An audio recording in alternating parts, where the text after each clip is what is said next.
Hello and welcome to the third installment of the 2016 INSAR Summer Institute. I'm Carolyn McCormick, co-chair of the INSAR Student and Trainee Committee and a postdoc at Brown University. The INSAR Summer Institute is a 6-course online series presented by the International Society for Autism Research. The goal of the Summer Institute is to provide a forum for the presentation and discussion of autism-related research topics that is accessible for people new to the field.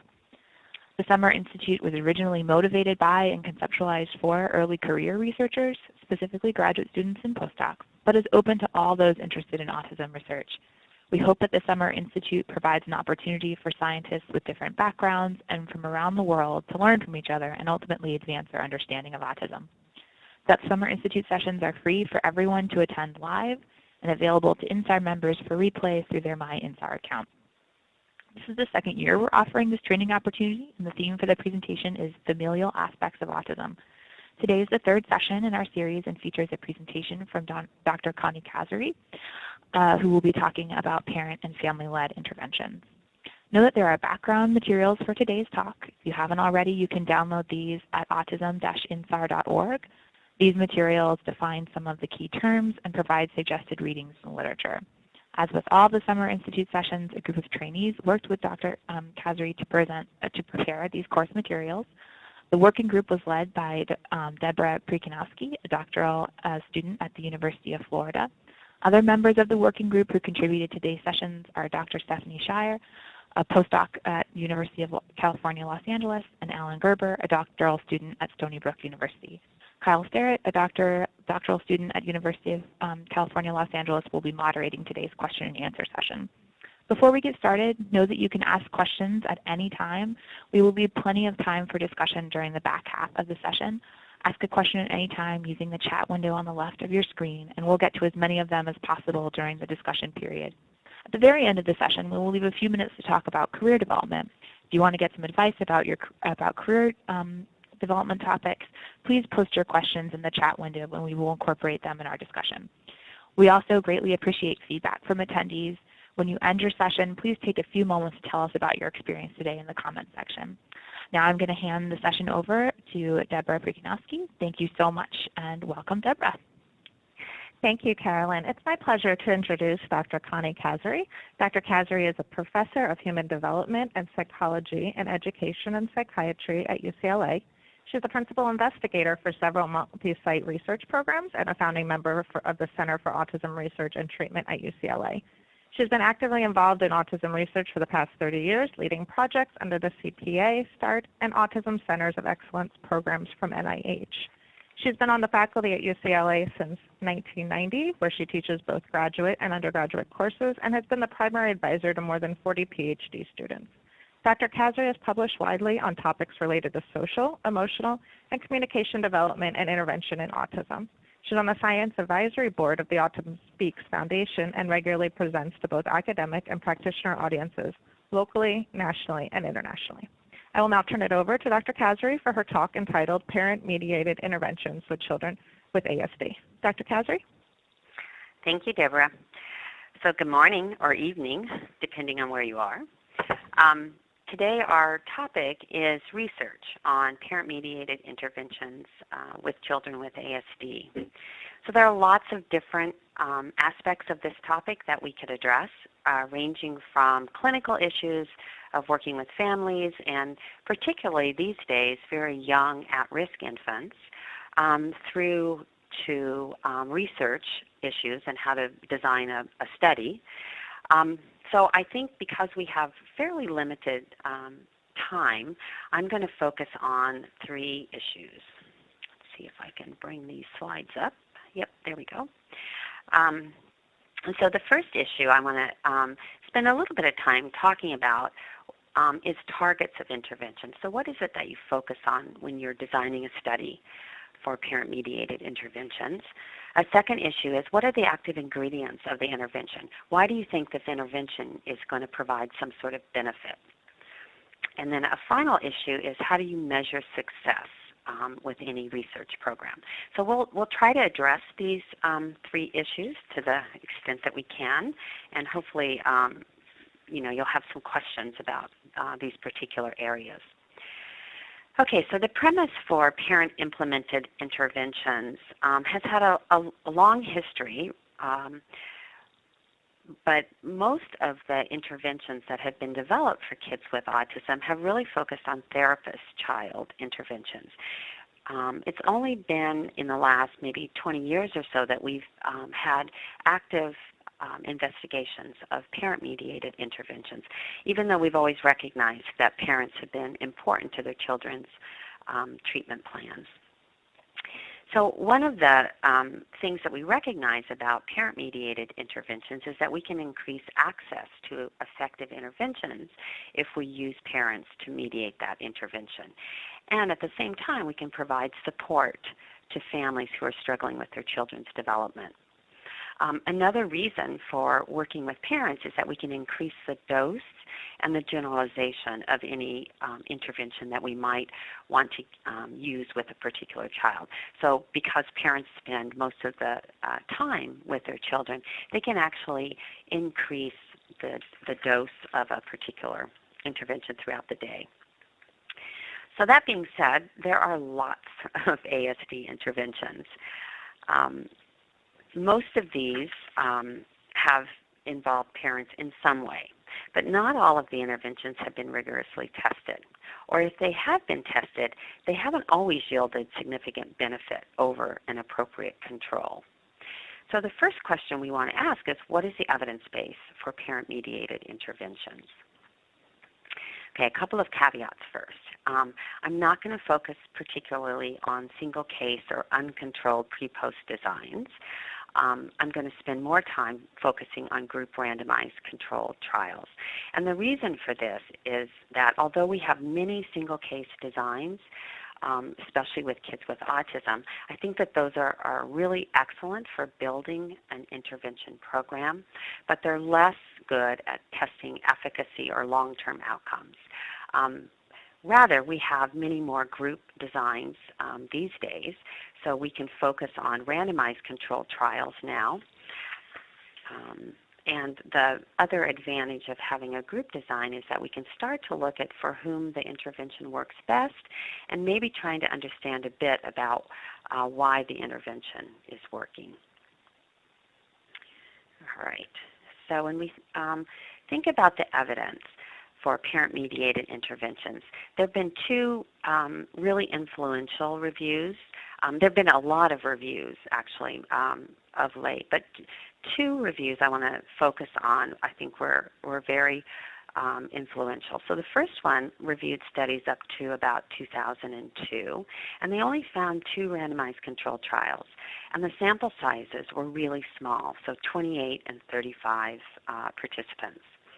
This same group did a rigorous review of studies up to 2012, and in this review they found 17 randomized controlled trials. Again, the sample sizes are fairly small, but we had one study that was over 150 participants.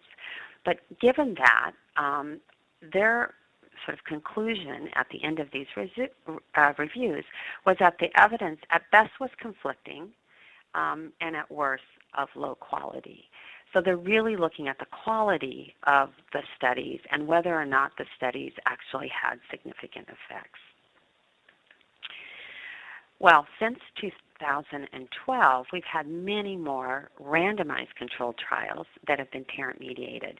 And I think that it's impressive that we've covered a wider age range from toddlers into school-aged children. And I'm only listing, there have been many studies, but I'm only listing here studies that are beyond 50 participants. So we're seeing studies with far more participants. All right. So the studies since 2012 have had significant improvements in study design. The quality has been high in terms of randomization, in terms of assessors being blinded, and in terms of quality assurance, things like fidelity of implementation, reliability of measurement. We also are starting to see more comparative efficacy studies. So rather than a study that looks at just the treatment compared to treatment as usual or business as usual, we're starting to see two treatments being compared to each other. And I think that that's really important because it's very difficult to recruit families into studies without offering them something. And so to see comparative efficacy studies means that everyone gets offered some treatment that we think could be effective. And importantly, several studies actually find that there are effects of the experimental treatment over the control or comparison. Okay, but it's complicated. And so I'm going to give you an example of a study from my group to illustrate how complicated this kind of study is. So this was a study we did across two sites, Los Angeles and New York, and we provided parents of toddlers who were demonstrating signs of ASD. So these were children 15 to 36 months who didn't have a definitive diagnosis of ASD but were showing red flags on a group of screening instruments. And the goal of the intervention was really to help parents synchronize their responses to their children and to help their children engage with them. So the intervention itself was of low dose, so it was one session a week for 12 weeks. This is a pretty typical design for a parent-mediated intervention in that they tend to be fairly short-term. We did have a 9-month follow-up, so we saw these toddlers for about a year. The intervention itself was mostly parent education. That is, talking with parents about strategies to use with their children, having them watch video of their child and themselves, so video feedback, and then some actual hands-on coaching, but that was fairly limited. And there were 66 dyads. So parents in our experimental treatment, so the top line, let's see, so this is the treatment group, and you can see that over entry to exit that the parents really improved their percent of responsivity to their child's initiated acts. And this was significant. So we got an effect on parent behavior. The dotted line is the comparison group, which had 4 sessions only over the 12 weeks, so of less dose. And then the effects of our parent training was partially maintained at the follow-up. But what's interesting here is that while we increased responsiveness or synchrony of the parent to the child, we actually had no effect on the child's social communication outcomes. So the children weren't showing more joint attention. They weren't showing better language skills.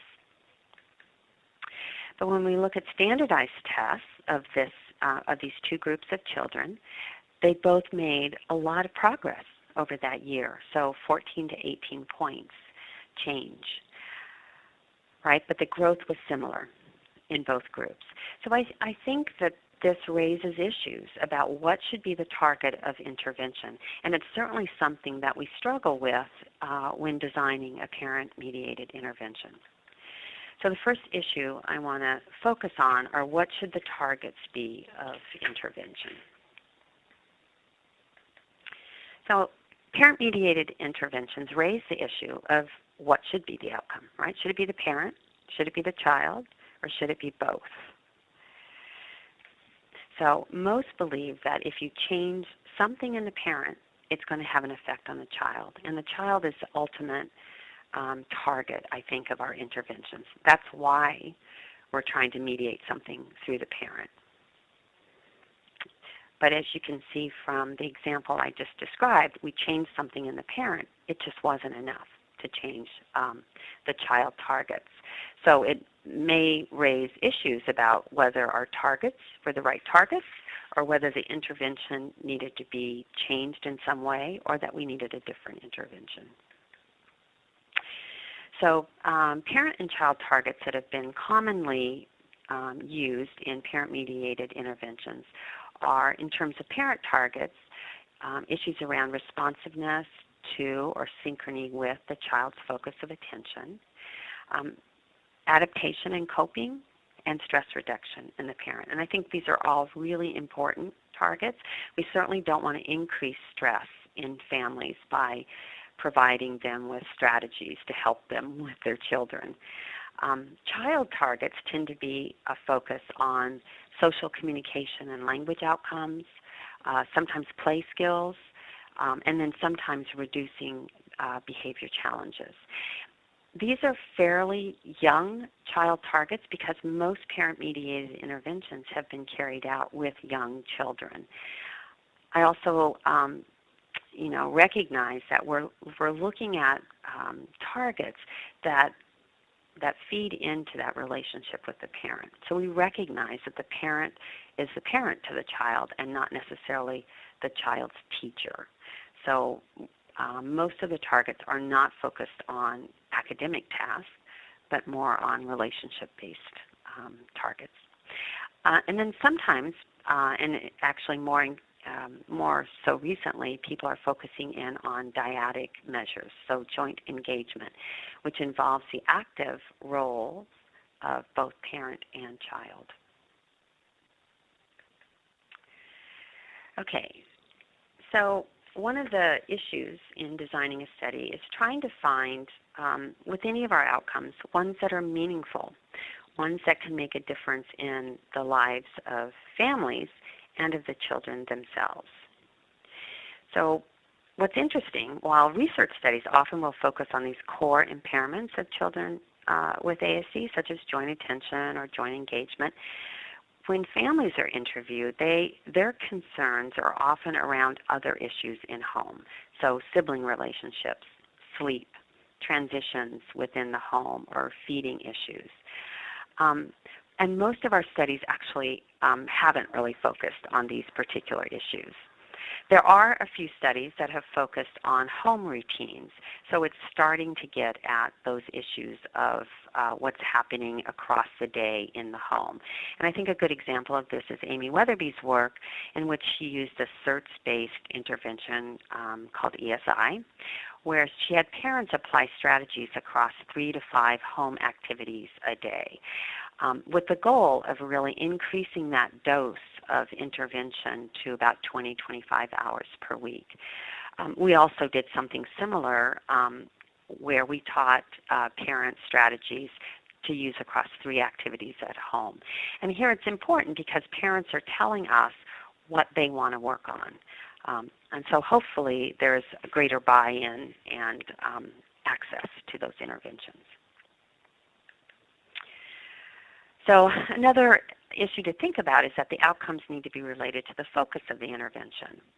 So as I was saying, early intervention studies often focus on the quality of the parent-child interaction or child skills in core domains of impairment: imitation, joint attention, joint engagement, play, language.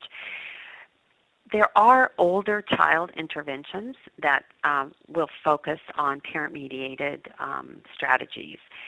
These often deal with associated issues like anxiety. I think there's some nice work by Judy Reven and Jeffrey Wood on anxiety reduction in kids.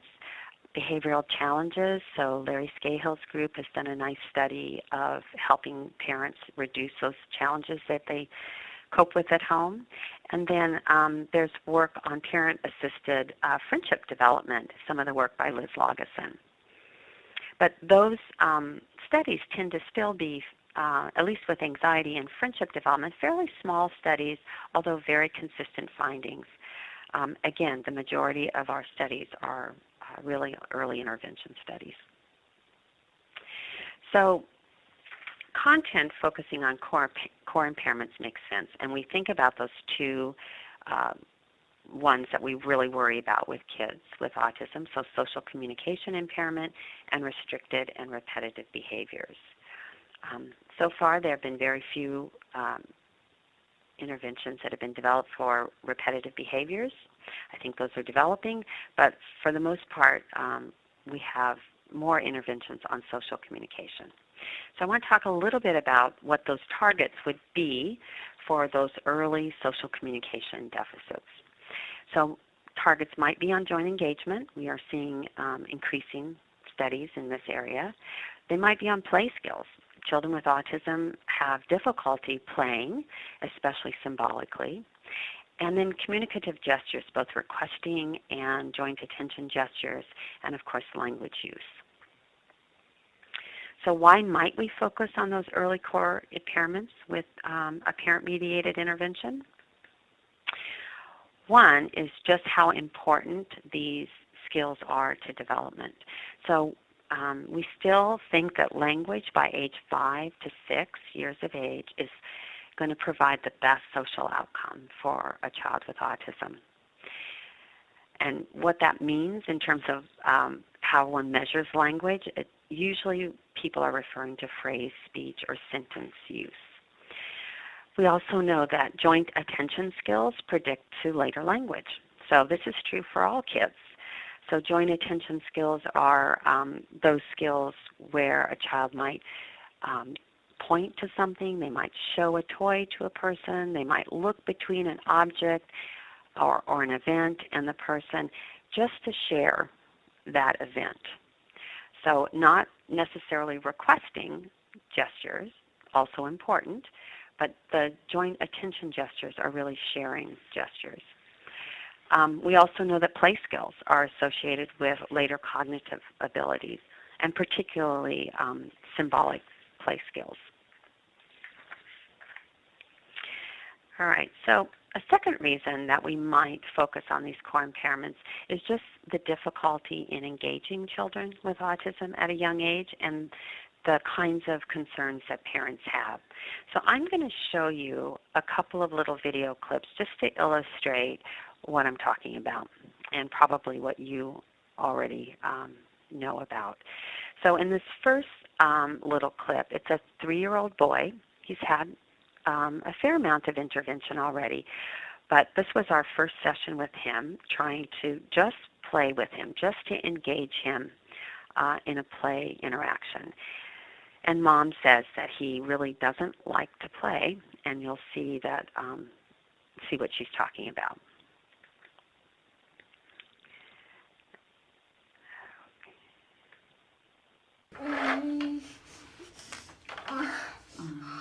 On bus. On the bus. On the bus.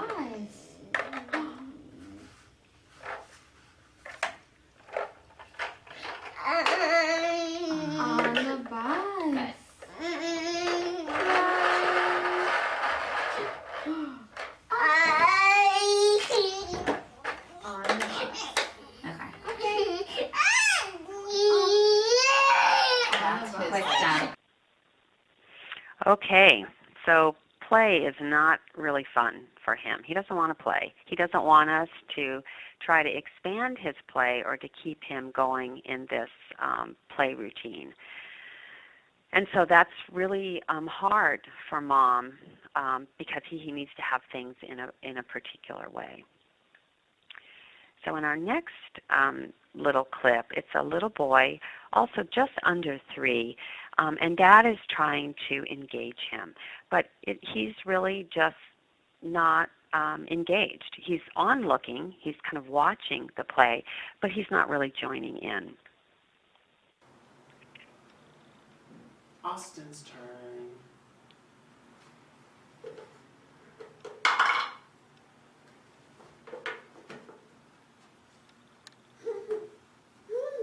Help, Austin.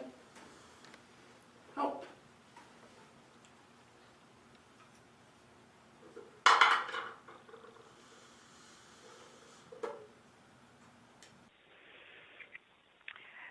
Okay, so one target then for many interventions is helping parents to engage their child in positive and shared interactions. So Lauren Adamson and Roger Bakeman at Georgia State have studied engagement states in young, typically developing children, and actually children with autism as well, for many years. And they describe these states as ranging from unengaged to coordinated joint engagement. And it's the duration of children, the duration that children spend in these different states that really matters to language development. They have a nice developmental kind of trajectory of how children learn language, and that the state that's most effective during the first 3 years of life is the supported joint engagement. So children spend a lot more time in that state, and then of course your goal is to get them to coordinated joint.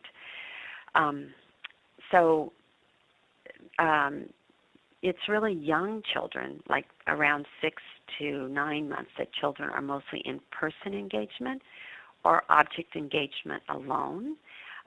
As they develop, they're coordinating objects and people together.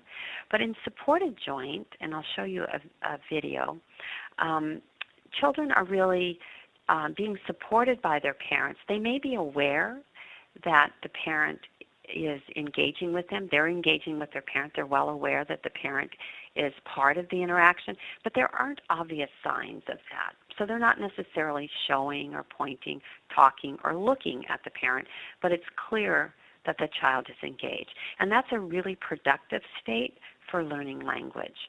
As children get a little bit older, they're going to be engaged in much more really obvious signs of engagement, where they're looking, talking, pointing, and so on with the parent. So our goal with children with autism is to move them to coordinated joint engagement, but we're happy when we get to supported joint as well. What we tend to see is that a lot of our children are spending periods of time either unengaged or in object engaged states. So engagement could be one of the most important outcomes of parent-child interactions. And it's not the same as joint attention. So I think in the field that we get confused sometimes by measurement. And I think it's important that we define those or agree upon those definitions when we start to think about an intervention study. So joint engagement is not the same as joint attention. Joint attention typically refers to gestures, pointing, showing, giving to share, coordinated joint looks used for sharing. It also involves language, as when children comment.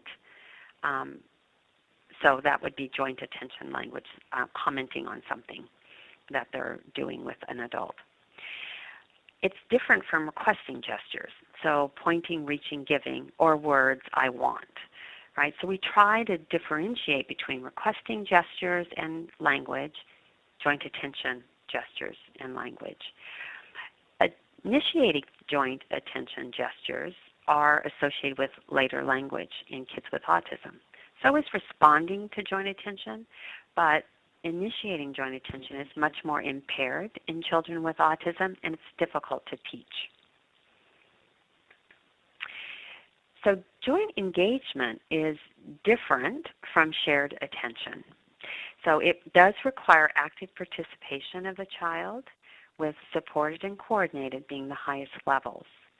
And it's important because children are also more likely to produce joint attention gestures and words during joint engagement than if they're unengaged or if they're just object engaged. And child-initiated joint engagement is associated with later language as well. So I think of these two measures as quite different from each other, and both having important roles in development. And I want to give you some examples, because I think measurement is one of the critical issues we have when we think about intervention studies. So in the first video I'm going to show you is a little girl who's 21 months. She has signs of autism in this particular study. She ended up with a diagnosis of autism when tested at 2.5. Okay. So in this first video, you're going to see her playing with her mom. Mom is very responsive. She's talking about what the child is doing, and the child is object-focused. It's not clear that she's engaged or aware that mom is, engaged with her.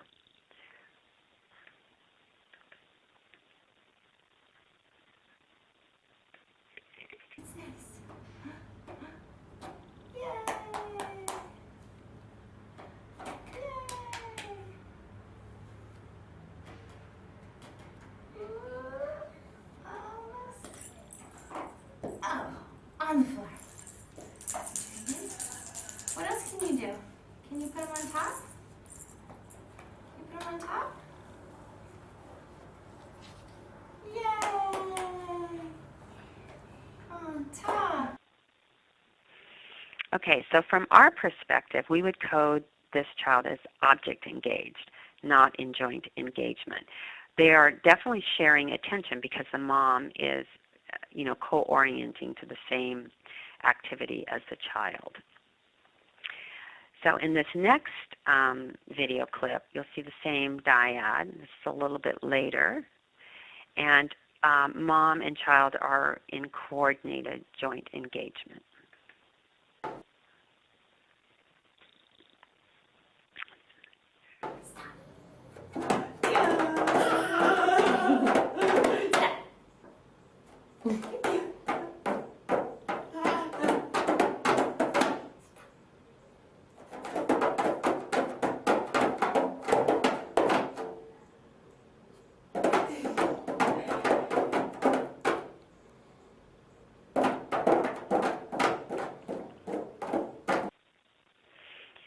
Okay, I hope you could see the difference. I suspect I might get a question or two on this, but we try to be fairly stringent on the coding of the child's joint engagement state.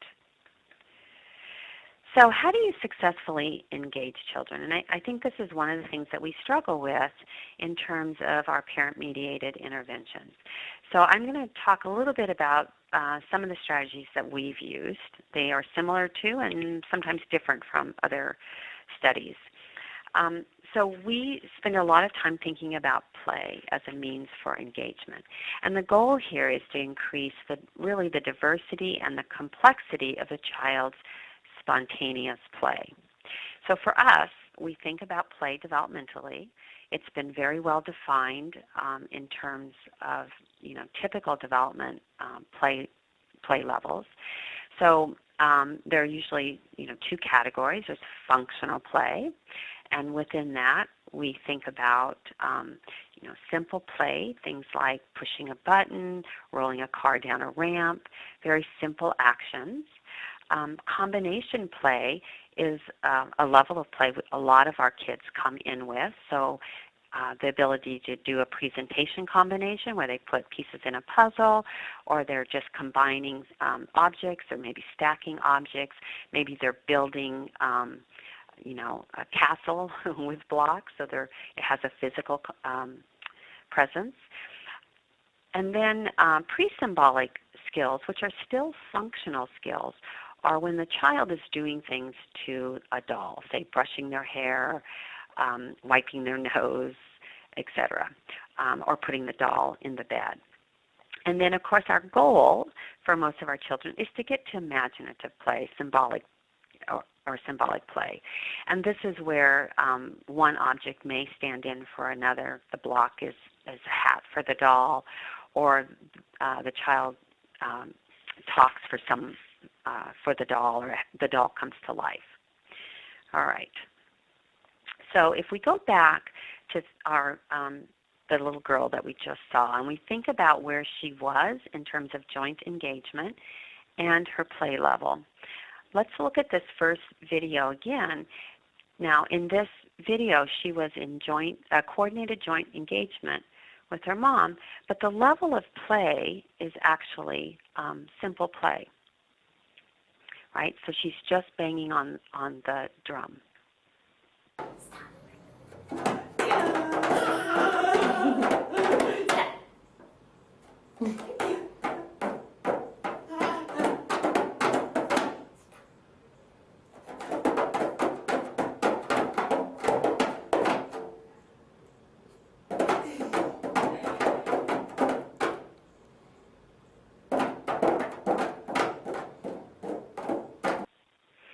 Okay, so we can disassociate the level of joint engagement from the level of play. So it's simple play with coordinated joint engagement.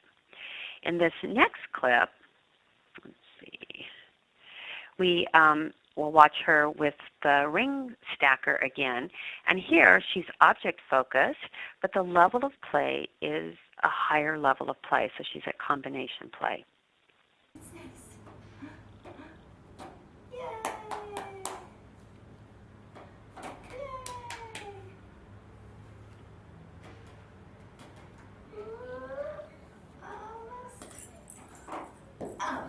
On the floor. What else can you do? Can you put them on top? You put them on top? Yay! On top. Okay, so despite the fact that her play level is higher, her engagement level is lower. And so one has to ask questions about what the play level, what's a comfortable play level for her that helps her to jointly engage with her parent. In this next video, you'll see her in pre-symbolic play acts with her mom and in joint engagement. So this is a little bit later in intervention. Drink bottle. Drink bottle. Sleep, baby, sleep.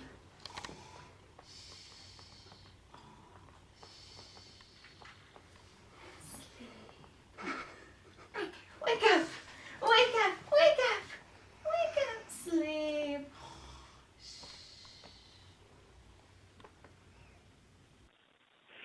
So here she's feeding the doll, and that would be considered still functional play, but pre-symbolic. Okay, so in terms of thinking about intervention targets, I think a first goal is to select and assess those meaningful targets, agreement with the parent on what those target skills should be. The targets need to align with measurement so that change can be detected, right? So we want to have a target that we know we can get change from, on the length in the length of time of our treatment, and that we can measure that change. And then those targets that we might assess and choose could also be the beginning point for intervention. Okay, so let's talk about another issue. So active ingredients of treatment. And this is really kind of the details of your treatment. So things like the format, the setting, who delivers it, and so on. So the setting is where the intervention takes place.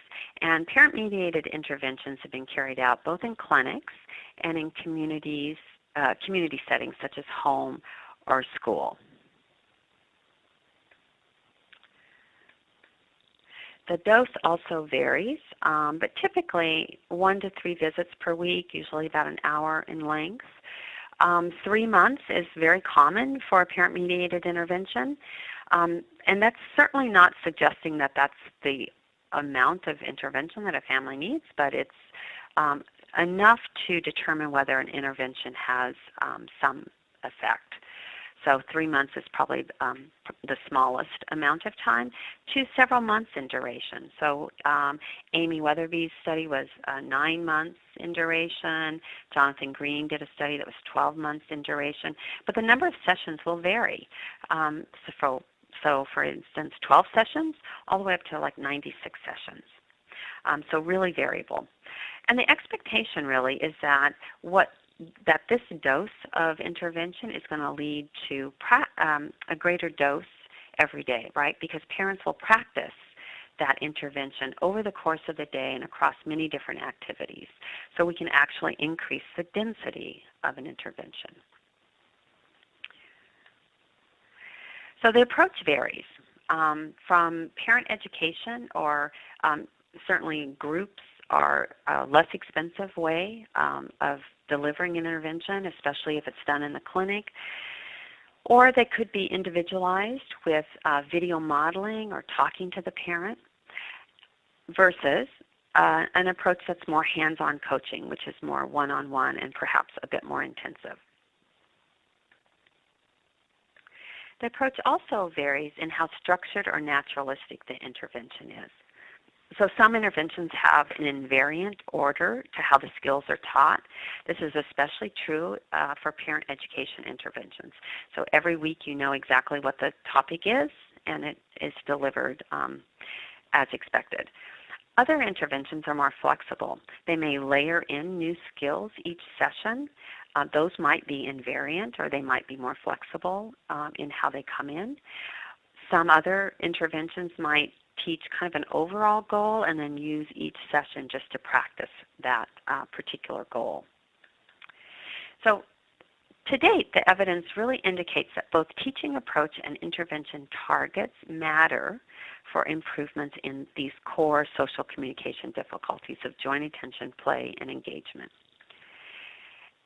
And the approach used has mostly been naturalistic developmental behavioral interventions. Those are typically used with younger children and have been shown to be effective. They tend to be targeted, so they're focused on, say, just social communication, or they might just be focused on behavioral challenges. They tend to be modular, so that you could bring them in to add into another treatment. So a child may be getting a school-based program all day. That's an ABA-based program, and these kinds of interventions could be added in. And again, they tend to be short-term.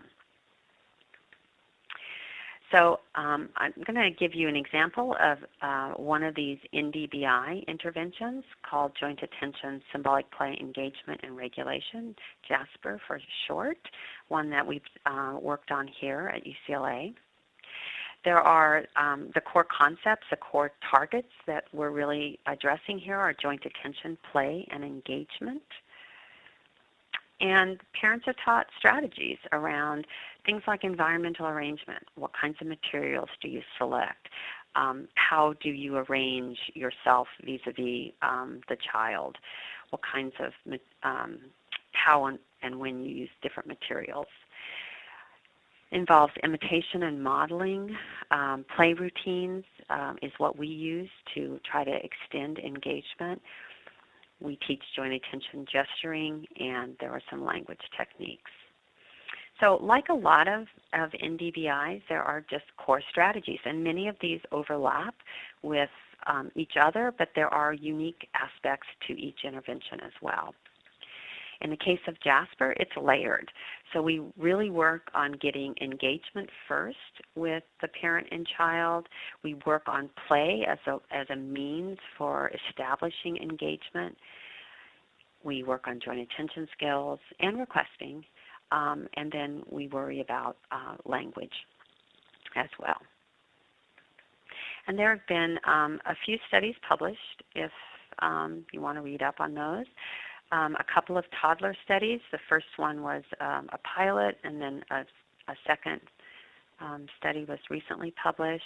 And we've also published in specialized populations, so low-resourced preschoolers with autism, and also minimally verbal school-age children. So just to go through a little bit of this research, the first study that we did was a pilot. It was a randomized waitlist design, which seemed like a reasonable way to begin. What we found was that child-initiated joint engagement was greater for the parents and children who got the immediate intervention over the waitlist group. But as I said, it was a small study, 38 children. They were 2 to 3 years of age, and it was brief. It was 24 sessions over 8 weeks. So 3 sessions a week, so fairly intensive, but short period of time. And then there was a 1-year follow-up. And what we found was that we got increased joint engagement. We also got increased functional play tested with additional measures, independent measures, and also in responding to joint attention. And I think it's interesting because we actually targeted initiating joint attention, but what we got a change in was responding to joint attention. We might have tried to get children to symbolic play, but what we got change in was functional play. So I think it's important to remember that these are 2 to 3-year-old children who are delayed. And so we got outcomes on sort of developmentally appropriate measures for this age group. Let's see.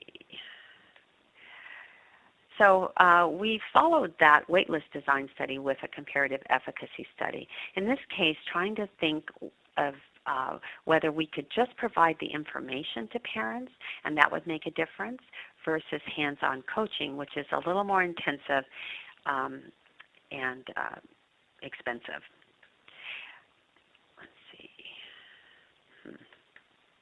So what we found was that it did require the hands-on coaching to get changes in that child-initiated joint engagement. It was greater for the Jasper group versus the parent education group, which didn't change very much from entry to exit. We did get maintenance of those Jasper strategies over a 6-month period of time. So this was a larger study, 86 children. We compared 2 interventions, fewer sessions, so 20 sessions over 10 weeks with the follow-up. And here we got increased joint engagement, increased play diversity, increased play level. And in our comparison group, which was really focused on reducing parenting stress, that's what we got. So one's always concerned with increasing stress in parents by giving them some kind of intervention to do. We didn't increase it with the Jasper group, but we didn't decrease it either, whereas the parent education group did decrease stress. In another study of preschoolers, the same idea where we got more child-initiated joint engagement, entry to exit with some maintenance to follow up for a group of about 112 children, 2 to 5-year-olds across 5 centers, again comparing 2 interventions, parent education and then Jasper strategies used across 3 activities in home with a 3-month follow-up. These were a little bit older children. We again got joint engagement changes, increases in symbolic play because they were a little older, and initiating joint attention. Okay, so there's good evidence of improving these core social communication challenges using Jasper and other NDBIs as well. So interesting study from Brooke Ingersoll was a small randomized controlled trial where they targeted imitation, but what they got was improvement in joint attention initiations. Amy Weatherby also got improvement of social communication, so collapsing, requesting, and joint attention, but improvements over time in the experimental group versus the education group. All right, so some other issues that can affect your intervention are things like fidelity of parent implementation. So how well parents implement the treatment as planned. And we spend a lot of time on this. And I think it's an important issue. I think there's a lot that we still don't know about fidelity and whether or not all aspects of the intervention need to be at high fidelity. And I think that's one area of future research. Another issue is buy-in. So many factors can affect buy-in of the parent to this particular intervention. One is how well this treatment fits with family goals and lifestyle. If it's too difficult to do, they probably are not going to do it. It's also related to how well the child responds to the intervention. Parents are much more likely to engage in an intervention in which the child is making change. And it also has to do with the alliance between the parent and the therapist, so how well that relationship is going. So we've used a couple of measures in my studies to try to get at buy-in. So one of them is, we call it the Caregiver Diary, where we ask the parent each week to tell us about how they're responding to the strategies. Are they finding the time to carry out the strategies? Are they difficult to do? Etc. And importantly, are they noticing changes in their child, and is anyone outside the family noticing those changes? What's interesting here is that this gives us really good information, but in research studies, most of our caregivers have not had a lot of variability in their responses, so they tend to be fairly positive. And that makes sense because as long as they stay in the study, they're probably feeling okay about it. But where we do get variability is when we have the therapist rate the caregiver's involvement. So each week the interventionist also rates the caregiver's comfort level, their confidence, their enthusiasm, and the accuracy. And then we also interview the parent just to think about the kinds of comments that the parent is giving us, whether they're positive comments or negative comments about the treatment. And this measure actually gives us quite a bit of variability and has been related to outcomes in some of our studies. So I think it gets at buy-in a little bit better. Okay, so the last issue I want to address is just how do you measure success? as I was saying, we want to make sure that we have meaningful outcomes that are important to the family and relevant to child development. So the way that studies have measured success sometimes is by the number of sessions completed. And that's particularly important when you're thinking about feasibility or acceptability of an intervention. Other studies have sometimes used standardized test scores, but these are tough because it's hard to get change in short periods of time, right? So we may not get much change on a Mullen in just 3 months, or the ADOS may not change over a year's period of time. I think we're starting to see some new measures of looking at autism symptomatology, not from the ADOS, but from a new measure of Kathy Lord's, the BOSC, that may be able to be more targeted to what we want to see. But on standardized test scores, we don't often get much change.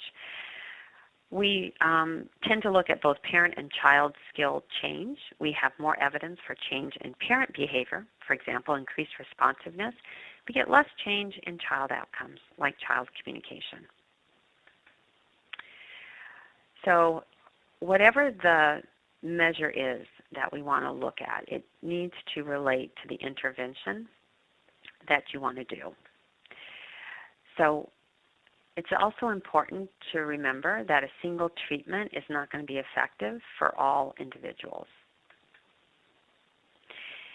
And there are lots of factors that can affect your outcome. So one of the main goals of intervention research is for a time by treatment interaction. In other words, that the treatment over time has a bigger effect than your comparison or contrast group. But we also know that the intervention may work better for some children and families than others. So there are some different ways that we can look at which children are doing better in a particular treatment. So we may look at a moderator. For example, in a study of Hanon More Than Words, there wasn't a significant effect of that treatment compared to the control group, but there were children who at the beginning had less interest in objects, and those children had better communication outcomes than children who had higher interest in objects. So it seemed to work better for those children. Or we might look at a predictor of outcome. So for example, in the parent-implemented ESDM, there wasn't a difference between parents or children in the two groups, but all children who were younger did better in, over time compared to children who are older. So we may have both a moderator and a predictor that could be important in determining which treatment to use. So moderators and predictors really are important to think about personalizing interventions, which is where we want to be headed in the future. We also want to understand why an intervention works. And so by thinking about the active ingredients, what's important to this intervention will help us understand why it works. And there have been very few studies that have actually looked at the active ingredients or the mechanism, the reason for why an intervention provides benefit. So 2 studies of parent-mediated interventions have tested mechanism. One was in our toddler study, in which we found that a parent strategy called mirrored pacing improved joint engagement, or was the reason that joint engagement changed for these toddlers. And mirrored pacing was a set of different strategies, but it involved imitating the child, pacing, and expanding the interaction. Similarly, I think in the PACT study from the UK, the Jonathan Green group found that parent synchrony to the child actually mediated the reduction in ASD symptoms over time. So again, we're starting to see some different kinds of parent strategies that may be the mechanism for why these particular interventions provide benefit on the outcomes that are targeted. So we do need methodologies that personalize or tailor interventions. We want to address for whom the intervention works and why, and it may be that we need a sequence of interventions. So I think a new area of research is thinking about sequencing treatments that are based on child response. And one way of doing this is by doing an adaptive intervention design, which is one way to systematize clinical practice, right? In clinical settings, therapists often will change up an intervention when it's not working. This is a method for systematizing that. So it's a sequence of decision rules that specify whether, how, when, and based on which measures to change either the dose, the type, or the delivery of a treatment at different decision stages in the course of care. And the research component of this is called a SMART design, a sequential, multiple assignment, randomized trial. And it's something that we've recently been engaged in. So we did a study a few years ago where we were interested in minimally verbal children with autism. So these were 5 to 8-year-old children. They had fewer than 20 functional words, but they'd already been exposed to intervention. All of these children received JASPER plus a spoken language intervention called Enhanced Milieu Training. All children received parent training, and half of the children were randomized to receive a speech-generating device like an iPad, and half did not. So the main question in this study was really about therapist-child interventions and whether or not we could sort of improve spoken language outcomes. So this is the design. But as part of this design, sequentially, we also added in parent training. So in this case, children had JASPER EMT plus the AAC device or not. We then tested after 3 months whether they were fast responders or slow responders based on very specific measures, and then we changed something about the intervention if they were slowly responding. We either added more sessions or we gave them the augmentative device if they hadn't had that before. But what's interesting in this study is that we had the parents observe the intervention for the first 3 months, and then we backed them in the second 3 months by giving them parent education plus parent coaching. So nothing randomized about the parents, but just a sequential model. So in this study, what we found was that the iPad condition made the biggest difference on spoken language outcomes. So it's the top line here. The children gained spoken language much faster when they had the iPad than when they didn't. But for the parent component, we don't have a difference between the iPad condition and the non-iPad condition. What we have here, so you can see in the first 3 months, the parent is observing the interaction. These are the 3 sites that were involved in this study. In one site, we actually did parent-child interactions every month. So we could see what the parents were picking up in terms of the strategies that the therapist was using. And you can see that they're gaining some from just observing. In the second 3 months, we added in parent workshops and parent coaching. And here, we have a very fast acceleration in the first month of parent coaching, with many more of the strategies being adopted by the parents and increasing.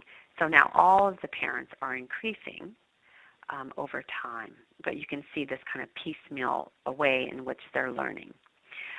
What's interesting here, too, is that children's receptive language and nonverbal IQ didn't significantly relate to parent strategy use, but the gains that parents were, the strategies that parents were gaining was associated with their children's joint engagement at each of these time points.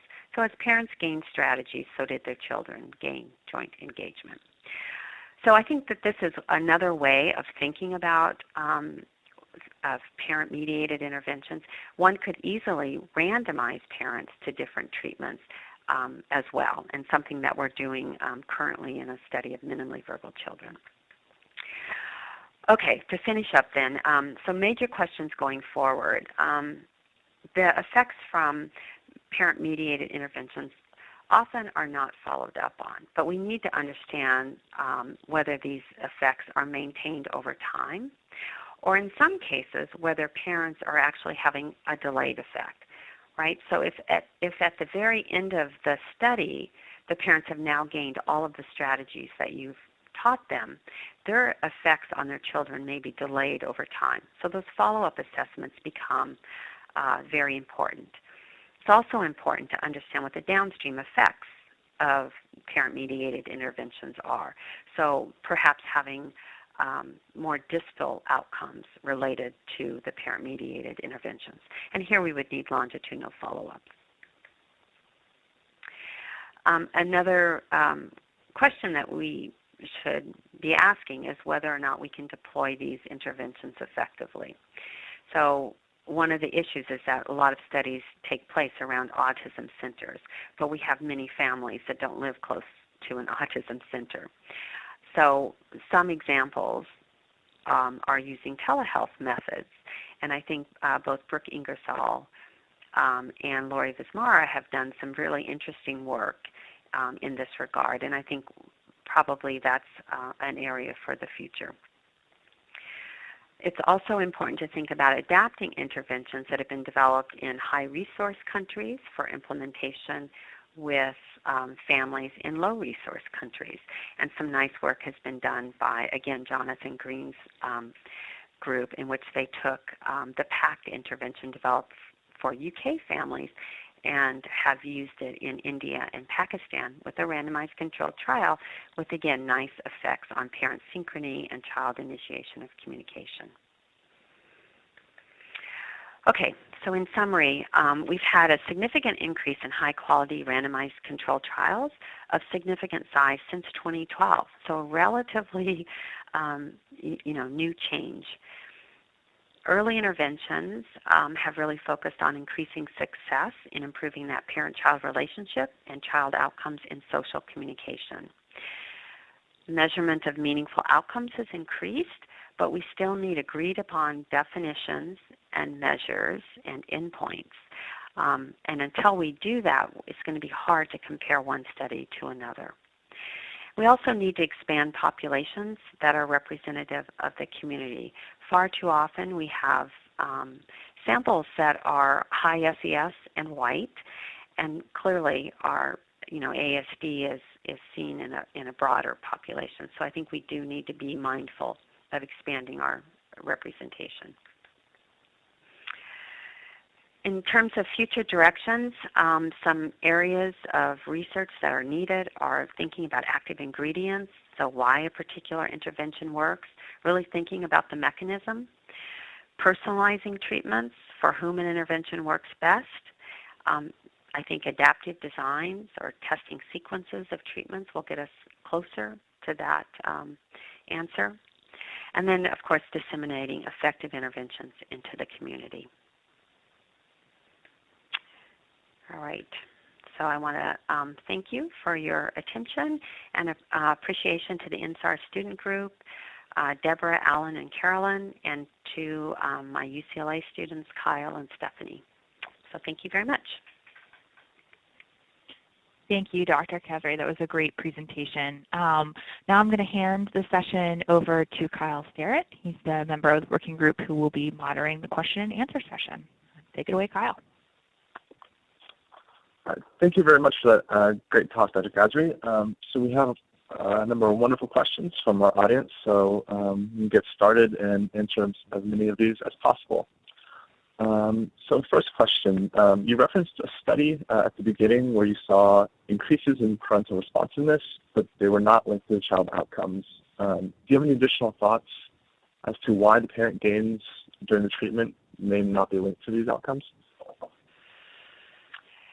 Well, I think one of the issues is just to be concerned about, I think parents, again, I think it's the targets. It probably just wasn't enough potency in the intervention to affect child outcomes, right? Because parents tend to be fairly responsive to their children, and if we can increase that responsiveness, in terms of significance. But if it's not changing something about the behavior of the child who's being tested on independent assessments, it's just not potent enough. One of the things that we often don't measure very carefully is what the responsiveness level of the parent is, or what their strategy use is prior to coming into the intervention. So of course there's variability, but some of our parents come in quite high already. So what they want are strategies to really engage that child in a meaningful way. I think the object-engaged video I showed is a good example. That mom would have been coded as very responsive to her child, focused on the child's attention, but what she was doing wasn't actually changing the child to be more joint engaged. Does that make sense? Yes. Okay. We have another question about a similar topic. So in studies of parent-mediated interventions, can you talk more about how researchers measure parental characteristics, such as communication style, the attitudes towards the intervention, anxiety levels, and then how that variability in the parent characteristics could affect intervention outcomes? Oh, I think that's a great question. I don't think we do enough of that. There are some people that are now studying some of these issues in families. Certainly families come in really worried about their children's, developmental struggles. And so I think we do look at things like parenting stress, but it may be that there are other issues that are more related to what we need to think about. And I don't think we have really thought those through very carefully. We also don't have sort of common measures that we all use, but I think that would be really helpful to know. Certainly parents and again, this is why the point about having a broader representation of families, right? You want to make sure that families that are struggling financially, that's a different family than one who can sort of spend the time working with their child one-on-one. But a parent who's working 3 jobs needs an intervention that's going to fit into their lifestyle in easier ways. I don't think we've measured that very well, but I think we need to. And I do think it's something that people are thinking about and trying to address. Okay. And you implemented one of your studies in a low-resource community. Can you talk to us about the changes you had to make to your intervention approach and to Jasper to adapt to those community needs? So, Jasper's very developmental, so I don't think we really adapted it that much. We needed to think about the strategies that you would use to engage a child across daily routines. And Amy Weatherby was part of this study. She was very influential in helping us think this through. So if you're brushing teeth with your child, or you're watering the plants, or whatever it is you're doing, how are you sort of focusing in on that active engagement of the child?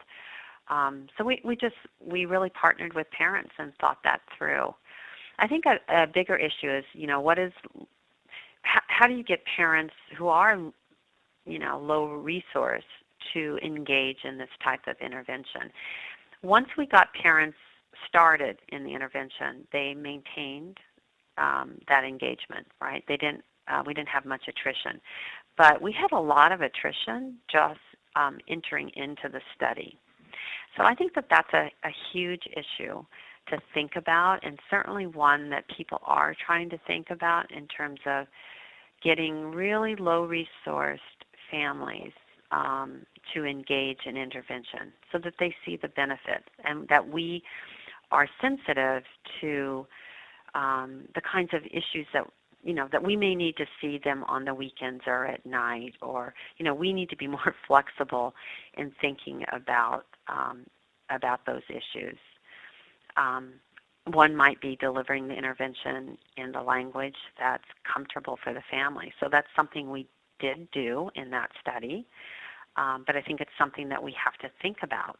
And then there may be some changes when you start talking about different cultures and different languages that one would have to, adapt an intervention for. Okay.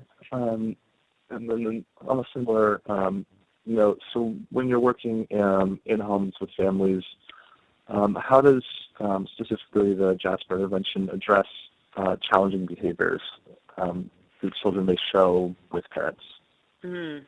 Yeah, so part of, regulation is a part of Jasper. We find that we use, behavioral strategies along with developmental strategies. So we try to help children regulate their behaviors. So it's a big part of the intervention.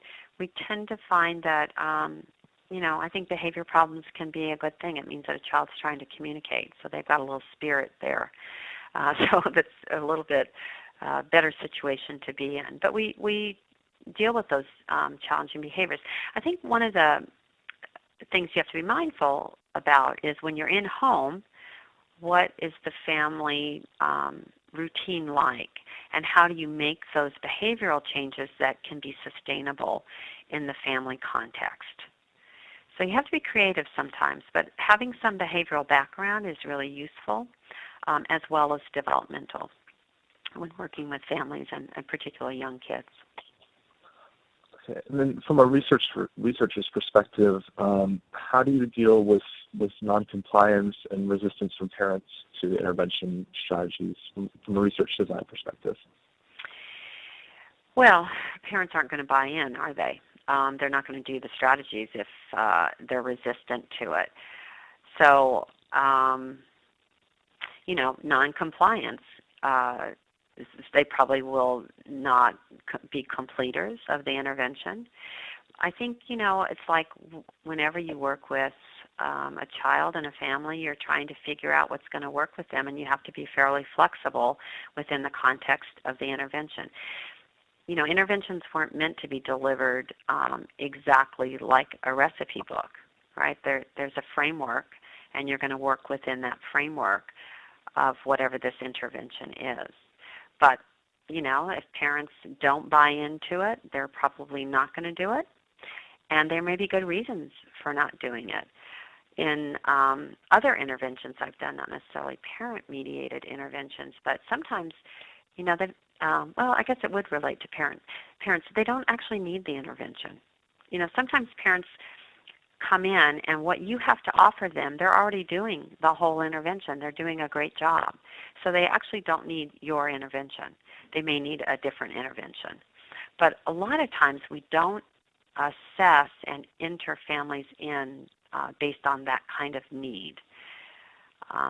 So I think that's maybe something that we'll need to look at in the future as parents have access to more and more interventions that we're already doing out in, that are out in the, on the internet and out in the community. They may already be doing it.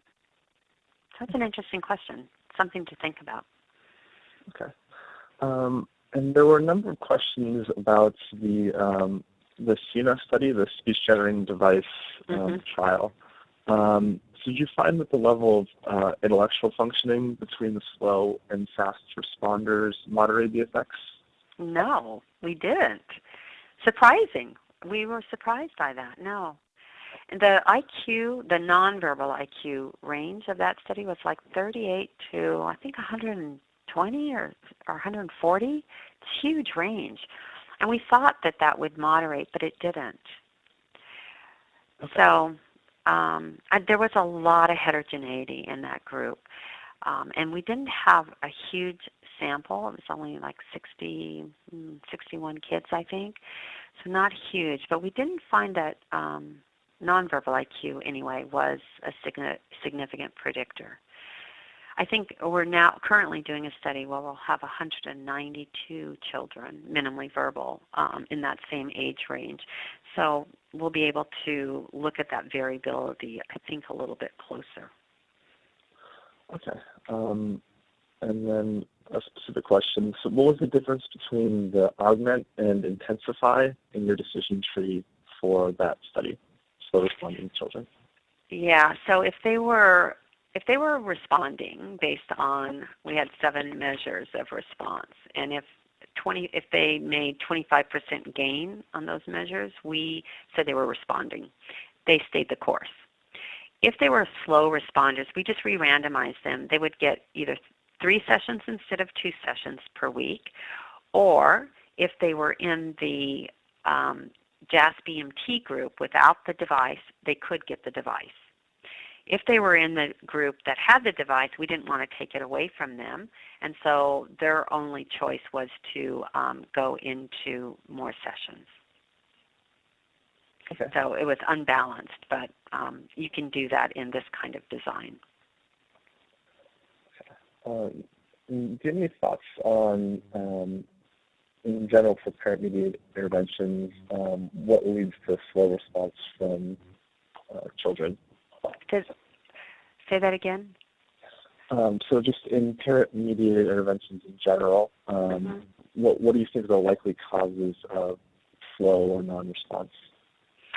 Oh, well, I think it's a lot of factors. I mean, sometimes it's, as you were saying earlier, parent resistance to not really, not able to do the intervention. I think that's probably really true of sort of behavioral challenges and following through on being consistent with, behavioral issues. That's tough for any parent. But slower, sometimes, there are kid factors too. So there's a lot of heterogeneity in children's development. And I think that's where one of the NDBI kind of intervention is really important, because we want to make sure that we're targeted developmentally where this child needs to be, and that we're setting meaningful and reachable goals. So part of the process is helping the family understand where this child is right now and sort of making slow but steady progress in some children. Some children just take off, and that's great. But a lot of the kids that we see, of course, are kids who are those slower responding children. We still aren't very good at predicting whether they're always going to be slowly responding or whether we're going to have these sort of peaks and valleys in development. And so we go in thinking that everyone's going to make progress. And when you're in a research study, which is, I guess, why I like the short-term ones, because if it's not working, you can clearly think outside the box once the study's over and really try to problem solve with the family as to what kinds of interventions may be necessary to put that child on a positive trajectory. Okay. So a question about treatment fidelity. So how can researchers measure and maintain treatment fidelity when implementing interventions in the home? Well, I think you need to think carefully about what you mean by treatment fidelity. And so people measure it in lots of different ways. We're just not consistent on how we think about that.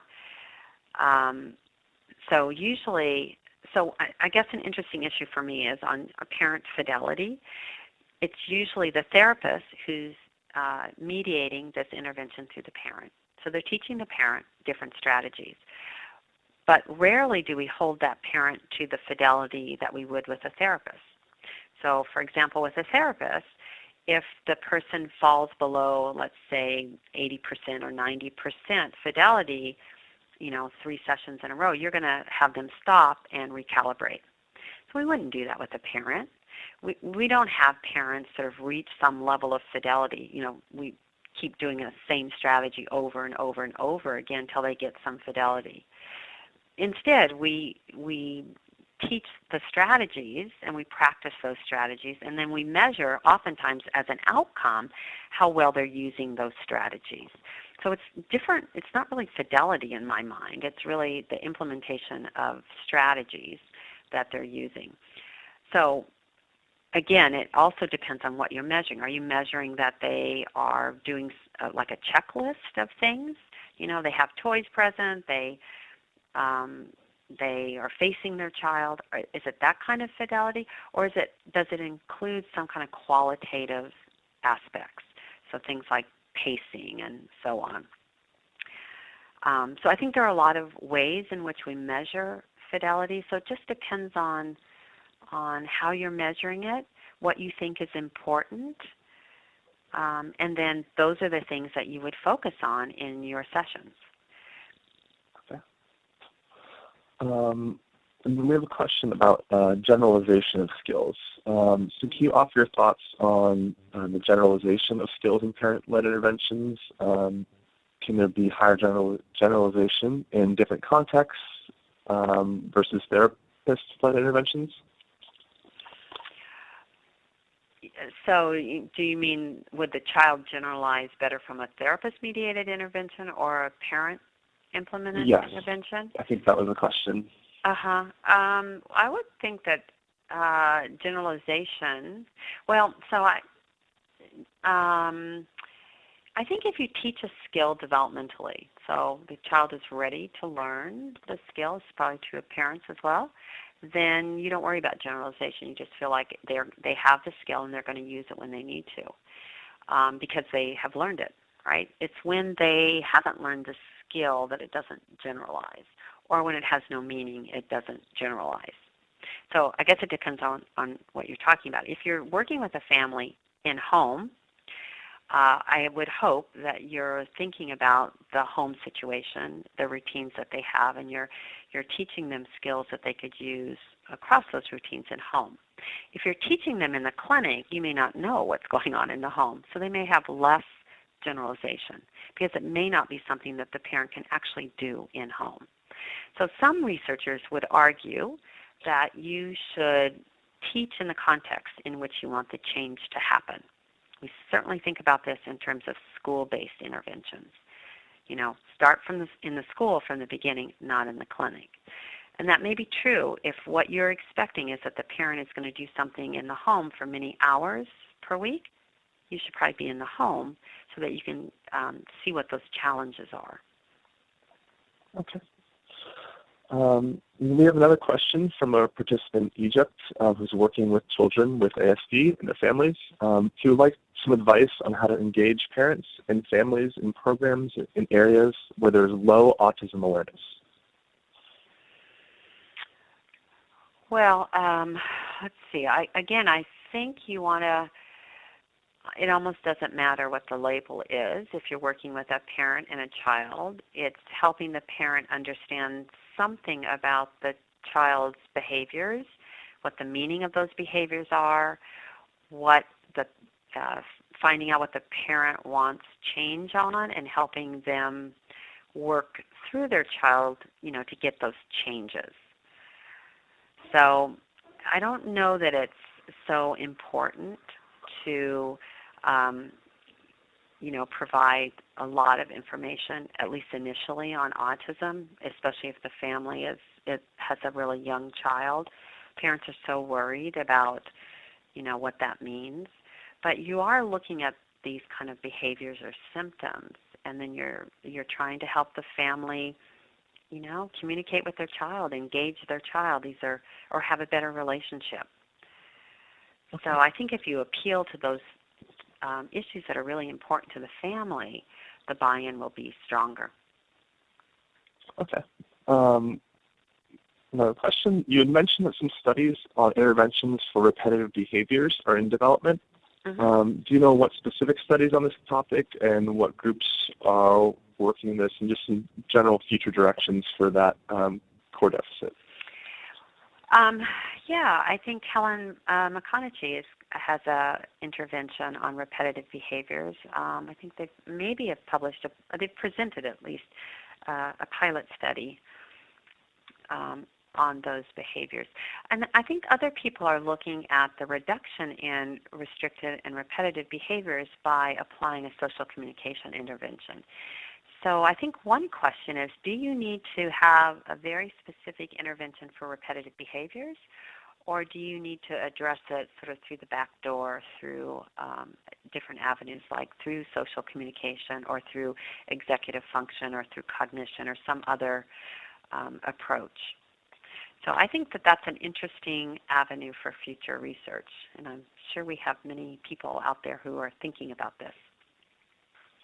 Okay. So for practitioners doing in-home parent training, can you recommend a good starting point for intervention targets as it relates to parent-led interventions?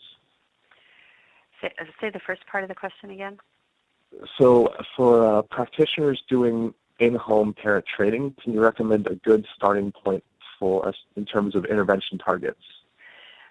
Well, I think it's really important to assess the child's development on these core areas. So if the child is young and you want the parent to work with the child in home, it's pretty important to know what the child understands, perhaps what their social communication skills are, where they are in terms of play level, so that you can choose an appropriate developmental target. And that's probably true even if the problem being presented is a behavioral issue, because knowing what the child understands is pretty critical in terms of knowing just what kind of behavioral intervention to do.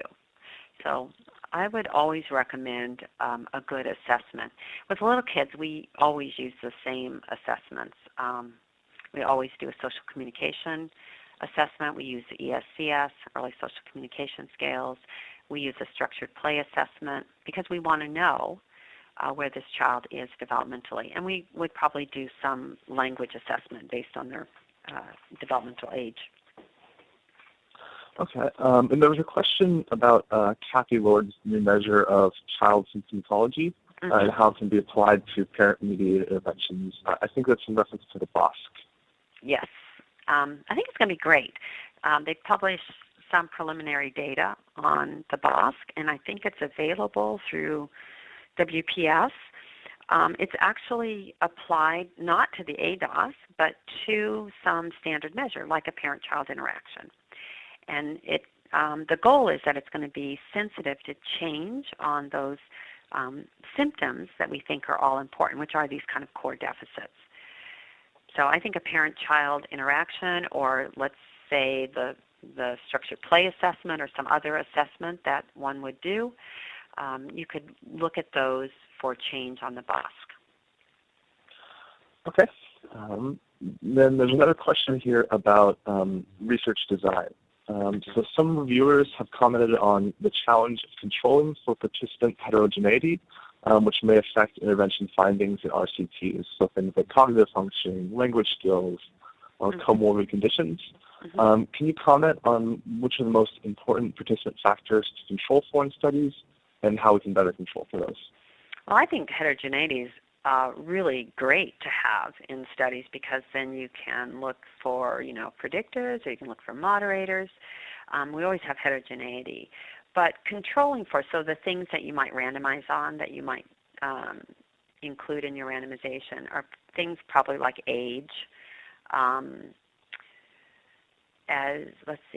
gender, possibly, cognitive level, language level. It depends on what your intervention is all about.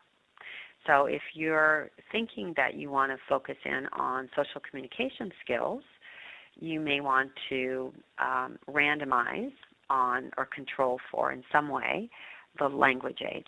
We often control in almost all of my studies on cognitive level, just as one of the factors in our outcomes. Even if we don't have a baseline difference, you want to look to see whether these variables have any effect on your outcome variables, and if they do, you might want to control for those. But again, it really depends on what it is that what the focus of your intervention is all about. Okay. So I think that's a wrap for the content questions. So we have a number of early career researchers listening in. So we have some questions just about your career development and just some general advice for early career researchers. So could you tell us a little bit about your training trajectory, especially early on in your career? So your type of grad school, your postdoc, and early funding pursuits? Oh my goodness. It was a long time ago. So I I came into graduate school at a time when there was a lot of funding for people going into special education, and so that's what I did. I was really interested in atypical development, at that time atypical babies and mothers. I did mother-child interactions for my dissertation on both typical and atypical babies. And I was always funded because there was always a lot of money back then. It's, quite different now, but I had predoctoral NIH fellowships. I had postdoctoral NIH fellowships. So I was lucky in that way that I had, that funding stream. And I really didn't learn much about autism until I came to UCLA to do my postdoc with Marion Sigmund. And that was really eye-opening. And, of course, like most of you, once you start working with kids with autism and their families, you really get hooked in. And so, that was just what I focused on. And I got involved in interventions because Marion said that that's probably what I should do, given that we knew a lot about the core impairments for these kids. And I'd come out of an intervention background. And so really tried to think about novel ways of addressing some of the issues that we were already researching in sort of experimental studies. Okay. But funding for young people now, I think that there's still a fair amount of NIH sort of predoctoral and postdoctoral money that's focused really on the individual, as opposed to the T32, the institutional grants. I think they're more likely to put money into individuals. And then, of course, we have many more foundations now. When I was in school, we didn't have the foundations that would support students. So I would encourage people to apply for those monies. Okay. So what are some other service responsibilities of teaching committees, national organizations, have you found to be particularly helpful for career advancement? And then how did you get into those? Oh, my. So I have an academic appointment, so I have to teach 4 courses a year and do service, committees and have graduate students and so on. But I think it depends on the appointment that you have. So I have a joint appointment in the hospital, and people don't have the same kinds of requirements. They don't teach in the same way that you do on the other part of campus. So I think it depends on your appointment as to whether you have to balance out the service and the teaching and so on. I think if you are in a position that doesn't have teaching and service requirements, that you will want to do some of that. It's pretty easy to do in a hospital to teach lectures or to participate, and I think those are good ideas. And then in terms of service, I think getting on the INSAR student board is a great idea, or any of your other organizations. Join as a student. That's service. And then a lot of our research is very applied research, so we get involved in working on boards for schools or for private agencies or so on, so you can kind of be a consultant or an advisor. And these are often, non-paid positions, but they're good positions to, learn about what's happening in the field, as well as doing your service requirements. Okay. And do you have just any more advice in general for early career scientists in our audience that are interested in following a similar path to academia and academic success? I would say I probably wouldn't do an intervention in the beginning if they're very time-consuming. I would probably always hedge my bets by having some other studies going on at the same time so that you can get papers out, because intervention studies take a very long time to produce many papers. So that's one. I know everyone gets really interested in doing an intervention, but they just don't produce as many papers for a few years. Once you get to that point, then it's better. Okay. And then I would say also have some clinical expertise. you ask better questions when you actually work with kids and families to some extent. Okay. Is there any advice that you wish you had received early on in your career that you think would be helpful? Time management. Manage your time well. Don't say yes to everything. You know, try to be judicious in what you engage in. Okay. So I think that wraps it up with our questions. So I'm going to turn it back over to Carolyn to wrap up.